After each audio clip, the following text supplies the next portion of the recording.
boy Brian Flores, in the shocking move of yesterday, was also fired by the Dolphins. Let me start with the Brian Flores aspect of this because I know he's near and dear to your heart. What was your reaction when you saw Brian Flores was let go? I mean, he's had two winning seasons in a row. He's had an impeccable record against the Patriots, 4-2. What was your thoughts when you saw the news come across your ticker? So honestly, I was not surprised a whole lot that he was fired.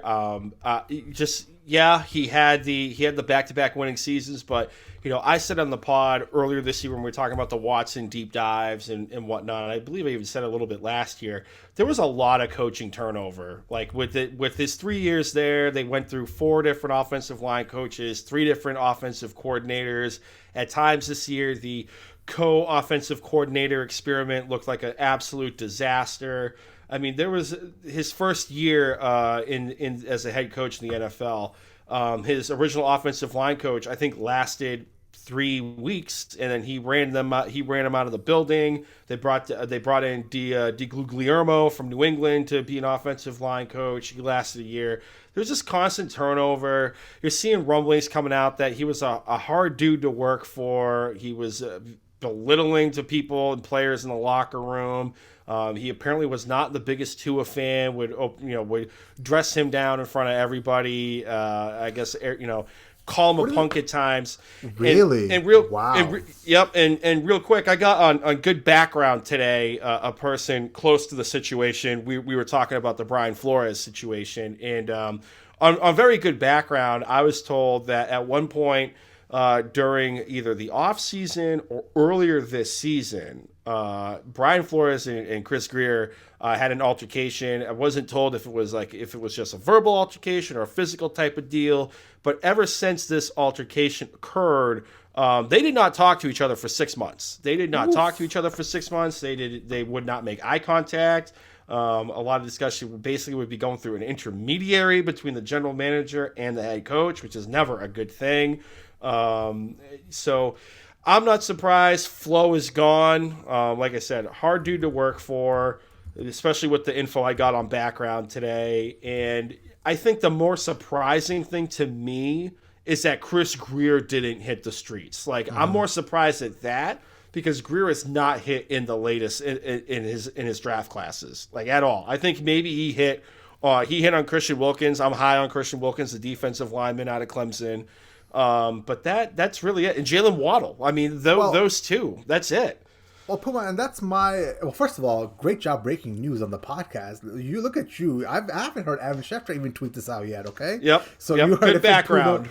Good background for Puma here, breaking news. But when I saw that as well, and now that you're reading these stories coming out of Miami, I was surprised that Chris Grier wasn't let go as well, because it seems like there was a serious issue between head coach and general manager. And if you look at it in a vacuum, the head coach was more successful doing his job than the GM was doing his job, because at the end of the day, he's been there for 3 years now. Brian Flores, his first year, he took over a dumpster fire of an organization and he lost 7 straight, but he ended up winning the last 5, right? Built some momentum going into next year. He, from what I heard, in going into year 2, he wanted to take Justin Herbert instead of Tua, right?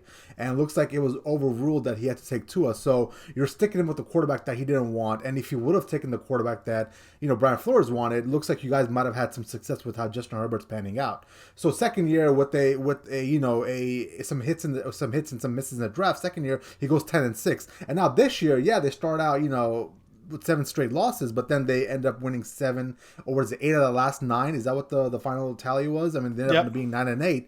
So if you look at it in a vacuum, looks like Brian Flores was better at his job than the GM was at his job. So I can only deduce it down to the fact that the general manager probably had the ear of the owner, right? If Stephen Ross was probably aligned with the GM, then that's probably why Brian Flores has hit the streets. Exactly. And I mean, you got to think about how long Grier's been there. He's been there for 20 years. I think he worked under Tannenbaum and company. He cut his teeth, in the scouting department, and he really worked his way up to the ladder. But he definitely has the ear of Stephen Ross. And the Tua thing, that's even kind of depending on who you're asking. Some people will co-sign to Tua was force-fed to Brian Flores. And then there's other folks like Omar Kelly, longtime reporter for the Miami Sun Sentinel, did an awesome thread. You can go to my Twitter page at Brando_Puma, and you'll see the retweet.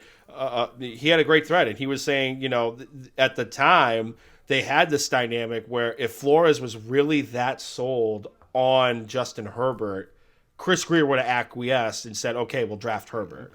Well, listen, yeah, obviously it's your team, and I think you know better than me on this because you follow them closely. But, like, I think as I learn more about this Brian Flores situation, I'm not letting him off the hook either because it seems like he was a very volatile person to work with. The rumblings were that he couldn't get along with offensive line coaches or offensive coordinators. There was a revolving door at those positions. And now that, you're saying that he was calling to a punk in meetings or in the building, I mean, that's just that's emasculating, right? In a sense. And in today's NFL, you can't do that. We saw what happened with Urban Meyer down in Jacksonville. We saw with the Timmy Toughness that is Joe Judge up in New York. You saw with Brian Flores, obviously he got canned because his demeanor was shit. You can't be that old school 1970s, coach in today's NFL, or you're going to be hitting the boot very quickly because if you lose a locker room, you've got to understand that locker room and those players in the locker room have more power than you do. Right, and the thing too, we talked about this offline when we were talking about the Pats game with Kyle Van Noy specifically, and I mentioned that Van Noy was shipped out because he was criticizing the game plan a lot.